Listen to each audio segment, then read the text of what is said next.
I'd like to say good evening to everyone to the City Council meeting.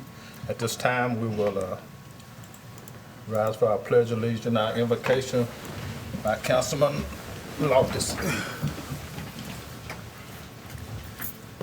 I pledge allegiance to the flag of the United States of America and to the republic for which it stands, one nation, under God, indivisible, with liberty and justice for all. Let's smile. Our gracious Father in heaven, we want to thank you for this day which you have blessed us with. We want to thank you for these council members here to conduct business for this city. And we pray, dear Father, that you will give us the wisdom to make the right decision. Also, we want to thank you for all our city employees who have given their time and effort to make this city better. We pray that you continue to bless them and watch over them also. And we ask your guidance throughout our lives. In Christ's name we pray. Amen. Amen. Thank you.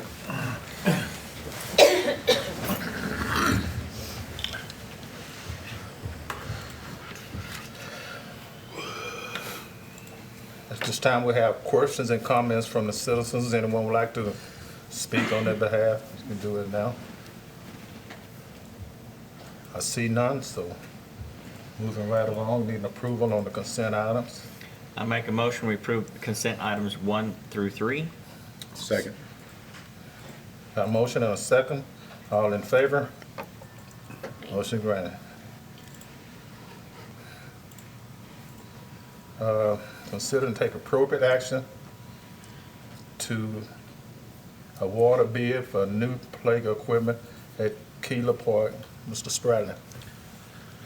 So as part of the 2019-2020 budget, we did budget for new play equipment at Keeler Park in the Park Rec Special Project Fund and the Park Special Project Fund. And, as you know, that's the fund that is funded by the $1 voluntary donation on our water bills. So the people that are contributing to that, are actually going to help fund this. And so that money actually does get well used. We budgeted $70,000 for that. We got with our vendor, and we found two playgrounds that were within our price point. They were placed on Facebook in a poll for a little over 3 weeks to let the citizens provide feedback on which play equipment they would like, and what you see in front of you is the one that won. Yay. The winning bid in front of you, or it's not a winning bid, it's a government contract competitively bid price. It includes that play equipment. It also includes the installation and a pour and placed base. So this will be very similar to what the schools have put in their new playgrounds. So instead of sand or loose chips like are in the other parks, this is actually a bound product that is more finished. It stays in place and will be there, but it also has the impact absorption to provide for the safety for falls. Also, what is included in this is a new 3-bay swing set as well, in addition to the play equipment that you see. So like I said, we budgeted $70,000 for us. The price is $67,922. We do plan on using what little is left. We know we need to put a bench out there or two so that the parents can sit and watch their kids play. So I expect when we're finished, we'll be right at that. City staff's going to remove what little play equipment is there, and we'll prep the area to save some cost. Other than that, I think, this is going to be a good piece of equipment. We're trying to get it as soon as we can so we can have it up and installed as soon as we can for those nice spring and summer play months. This park did get a new irrigation system out of that fund last year, and we're also going to be resurfacing the walking trail around this park this year. That's good. That's real good. Thank you. Anyone like to comment? Got anything? No. If not, I'll entertain a motion. I move to award a bid in the amount of $67,922 to Playground, etc., using buy board corporate bid contract number 592-19 for the Keeler Park equipment upgrade. Second. Got a motion and a second. Any comments? Okay, motion stand. In favor. Yep. Okay. You got it. Got it. Okay. Item 2, consider and take appropriate action to award bids for outdoor warning sirens replacing Mr. Jason. Jason's not here, so I handle this. We revamped his schedule a little bit by having him come into the work session. But this again was budgeted as part of the 1920 budget. This is the continuation of the siren replacement that we started last year. We budgeted for 3 new sirens. The budget amount was $69,600. The low bid from Federal Signal, which is who provided the sirens last year and who provided the control system, is just a little over that at $71,970.21. But these will be 3 additional, exactly like the 3 that were installed last year. This will get this project about 80% completion. We'll just need to try to budget for 2 more next year to have replaced all the outdoor warning sirens in the city. And where are these 3 gonna go? I'm not for sure yet. We're coming out of the slow season, so kind of I'm afraid that the conditions of the existing sirens, when we go to assess them, will dictate Where they going? what they go. Most of these will be in the main part of town, and they'll be relocated. I know one of them's prioritized on the north side of town. And I think anyone that lives or has been around one of the new ones when they go off, I think you'll agree that these are quite an improvement from the old ones. This does include the battery solar option, so these will work even if power goes out. And we're still routinely testing these on Friday at noon? Mm-hmm. Except, when, Is it Friday or Wednesday? I think it's Wednesdays. Wednesday once a month, isn't it? Oh, it's Wednesday. Wednesday once a month. It's Wednesday once a month, okay. Except we try not to do it if there's clouds or. What looks like bad weather. Yeah. Any other comments? Anybody got anything? If not, then I'll entertain a motion. I move to award the bid for 3 outdoor warning sirens to Federal Signal Corporation in the amount of $71,970.21. Got a motion? Second. And a second, all in favor? Motion carries.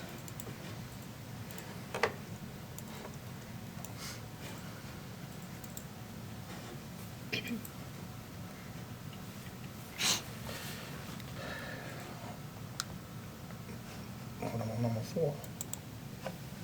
3. Number 3. Consider and take appropriate action to adopt the ordinance O-002-20, amending the City of Borger fiscal year 2019 operating budget. Mr. Evans. Yes, Mayor. During the last meeting, council introduced this ordinance.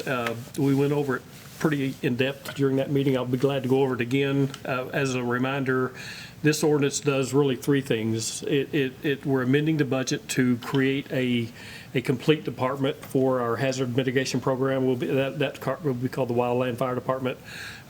Basically, we have run that highly successful program out of a single line item in the fire department, so it's not quite as transparent as we want it to be. This will basically break it out so you can see cost for labor, cost for fuel, cost for actual fighting of the fires and things like that. It also, as we talked about earlier, does allow for 2 of our part-time employees who are bumping ACA requirements to be full-time employees, because this program goes year-round as far as cutting down brush and trees, and to me, as a side benefit, the aesthetics that they have done around town, and we actually drove through some of those areas yesterday when we were doing a tour with some prospective business dealings here in town, and it's amazing I remember some of those big drainage areas totally brushed over, and they're really nice and clean now, so has a lot of side benefits. The other thing it's doing is we're in the process of working an agreement with Nutrien to install a bypass between the Northwest Wellfield and the Stinnett Wellfield to help them when the Northwest Wellfield line goes down. You know, that really puts a strain on them, and sometimes their plant shuts down.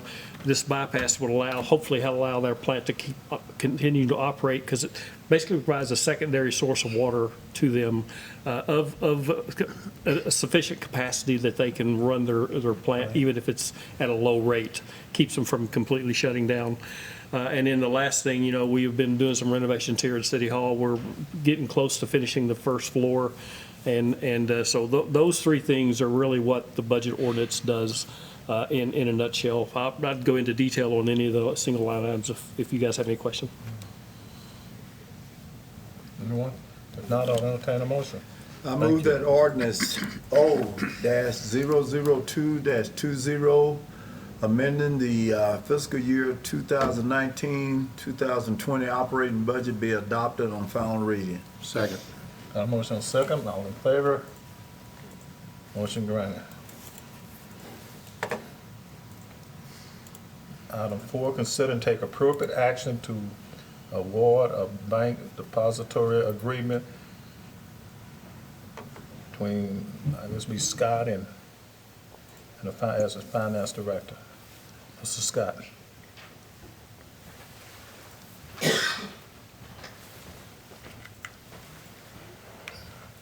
Good evening, council, Mayor, Eddie, Stella, Garrett.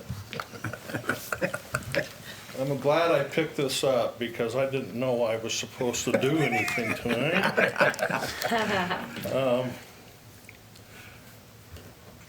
We had an agreement with Borger Bank for a 3-year term and with 2 options, 2-year options on it, which we did. And we went another year because we didn't get around to putting out the bid process, but we did this year. Had multiple calls prior to that from Borger Interbank, wanting to make sure they got their name in the basket. Happy State Bank came by 4 or 5 times. We got 1 bid in from Borger Bank. The other 2 never submitted a bid. I don't understand why, but we got a phone call several hours after the bid had closed for submitting from Happy State, but it was late. We have to stick by the rules, otherwise why have the rules? So Borger Bank is offering exactly the same services plus some additional ones, and they've lowered their fee from $200 a month to $100 a month, which was to make sure they got the bid, but nobody went against them. So anyway, the staff recommends the acceptance of this. They have so many of the services that interface with our software here. So it's a blessing that they get the bid rather than us going to another bank, which would have cost us quite a bit to build those interfaces and so on. So we're quite happy with getting it for half of what we were paying before and getting more services. So I recommend to you that you accept the proposal. I guess it's good to have competition that doesn't show up. Yeah. Any other questions? Okay, thank you. Thank you. Okay, if not, I'll entertain a motion. I move to award the bank depository bid to Amarillo National Bank. Second. Motion second, all in favor?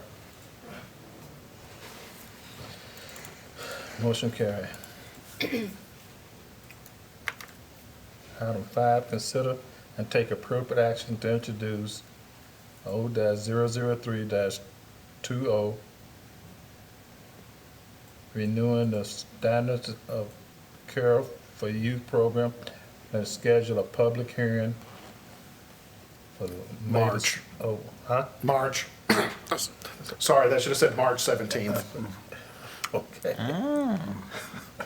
Milton called it already. I missed that one. Okay, for March 17, 2020 at 1:30 PM. So, Mr. Garrett, you can finish out now. Yeah, I guess that's what we get for rushing it together while we were down in Granbury. If you remember, we introduced this ordinance for the first time last year. It's a requirement of the state so that we don't have to be licensed as a child care provider. They have this exemption for us as long as we adopt the standards of care. State statute requires the council to review those standards and re-adopt this every year. We're bringing it to you a little earlier this year. We were a little late in getting to it last year, and we kind of pushed those lines pretty close to the start of our summer park rec program, so we're wanting to get that in there a little earlier. We don't recommend any changes. I think the standards are good. We're still sending all of the park rec aides through first aid and sending the standards for student or attendee to staff ratios.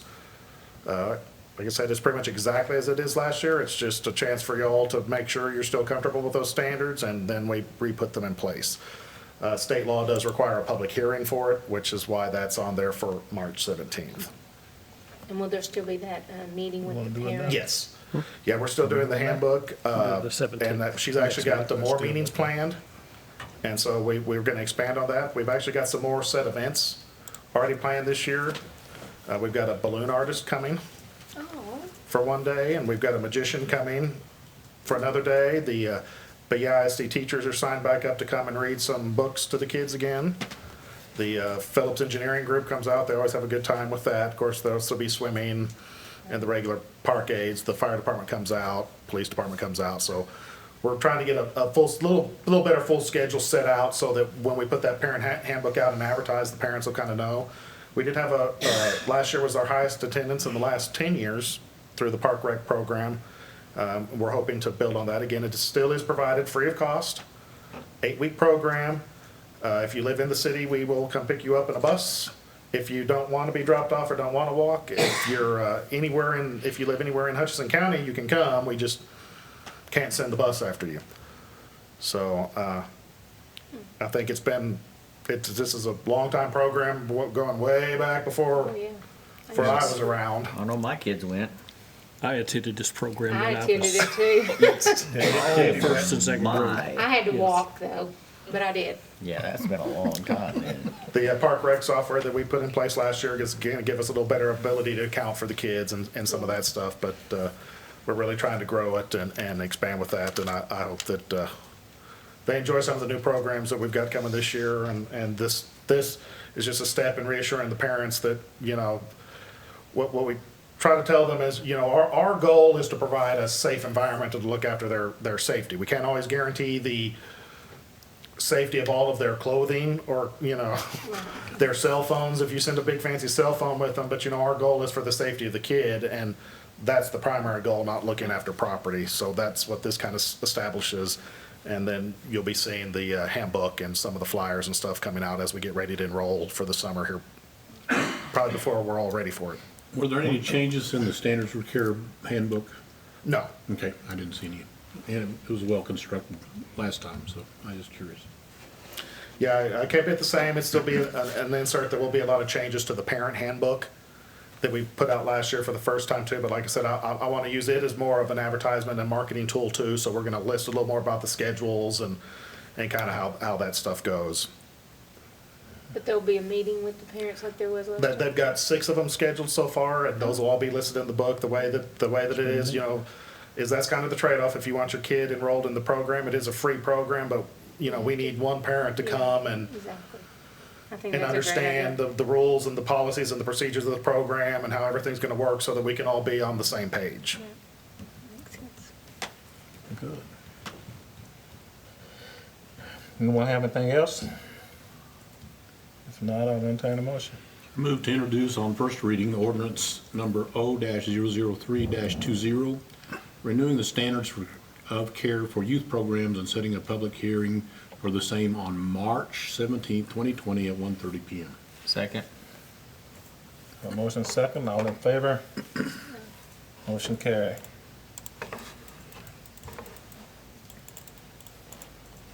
Item 6, consider and take appropriate action on an Operation Facelift contract between, is it George and Michelle Sanchez and the city of Borger for the removal of a single wide manufactured home from their property located at 1108 South McGee, I guess it's South Third Lot, Block 37, Isom Edition. Yes, Mayor and Council.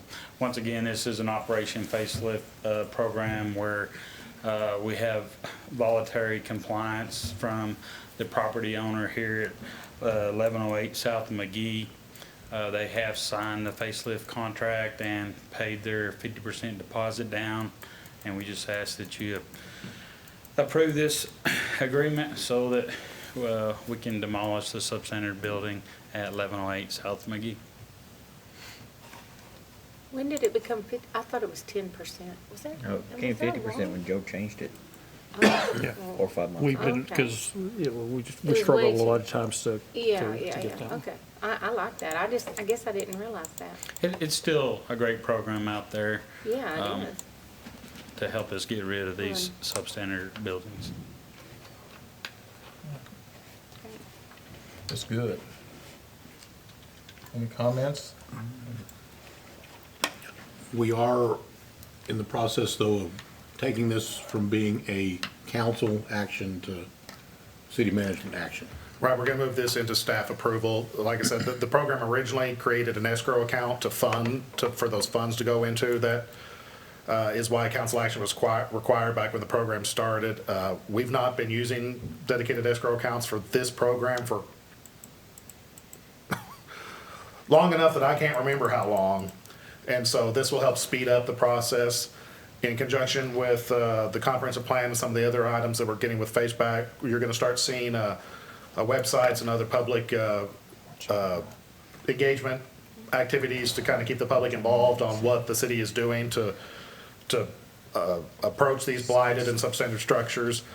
We've done a pretty good job over many, many years on this. What we've not probably done a very good job at is educating the public and showing them what we do. This program started shortly before our 1969 designation as an all-American city, and on average, we've been both voluntarily through Operation Facelift and non-voluntarily through the condemnation process, we've been tearing down probably about 18 structures on average a year since 1968.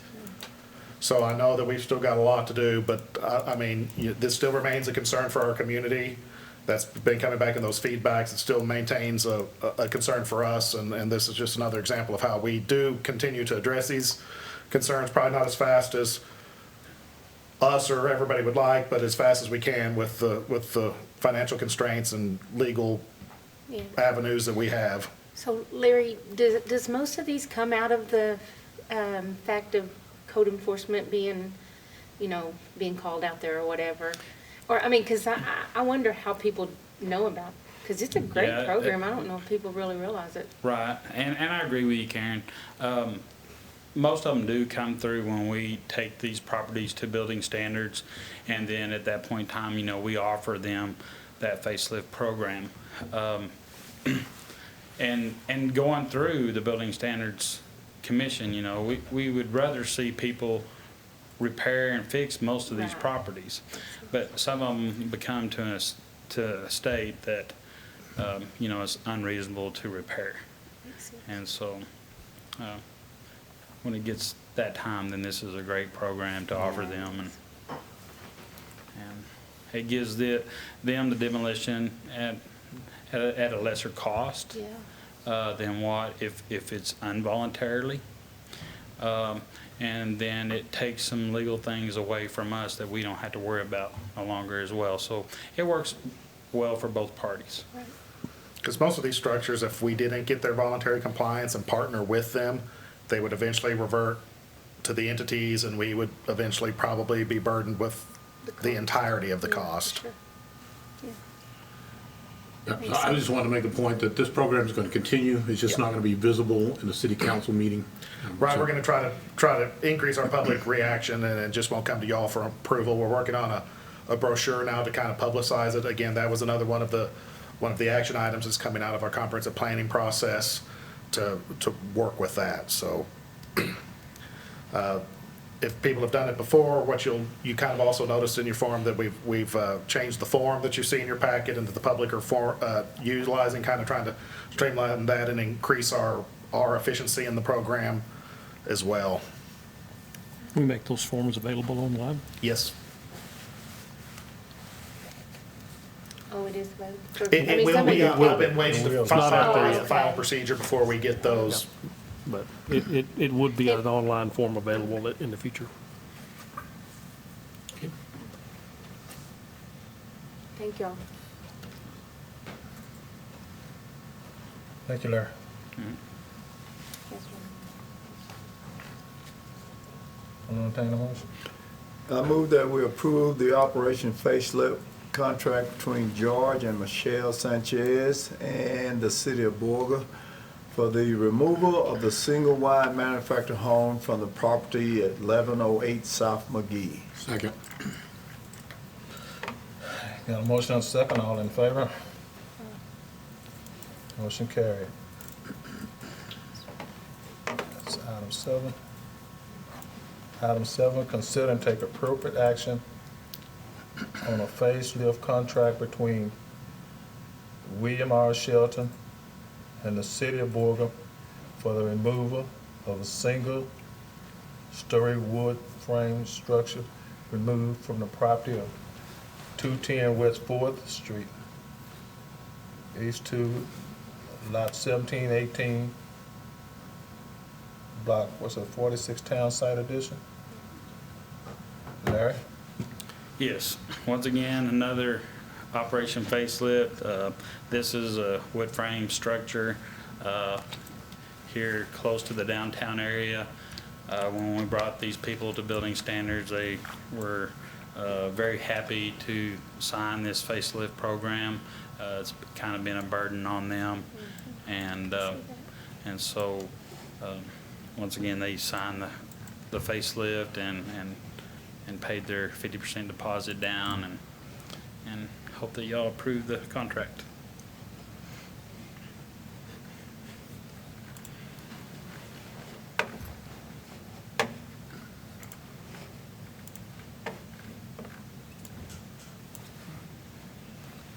You got a few windows cut or knocked out, and other than that, I guess everything else seemed to be okay. Anybody want to entertain a motion? I move that we approve the Operation Facelift contract between William R. Shelton and the city of Borger for the removal of the single-story wood frame structure removed from the property at 210 West 4th. Second. The motion and a second. All in favor? Motion granted. 7.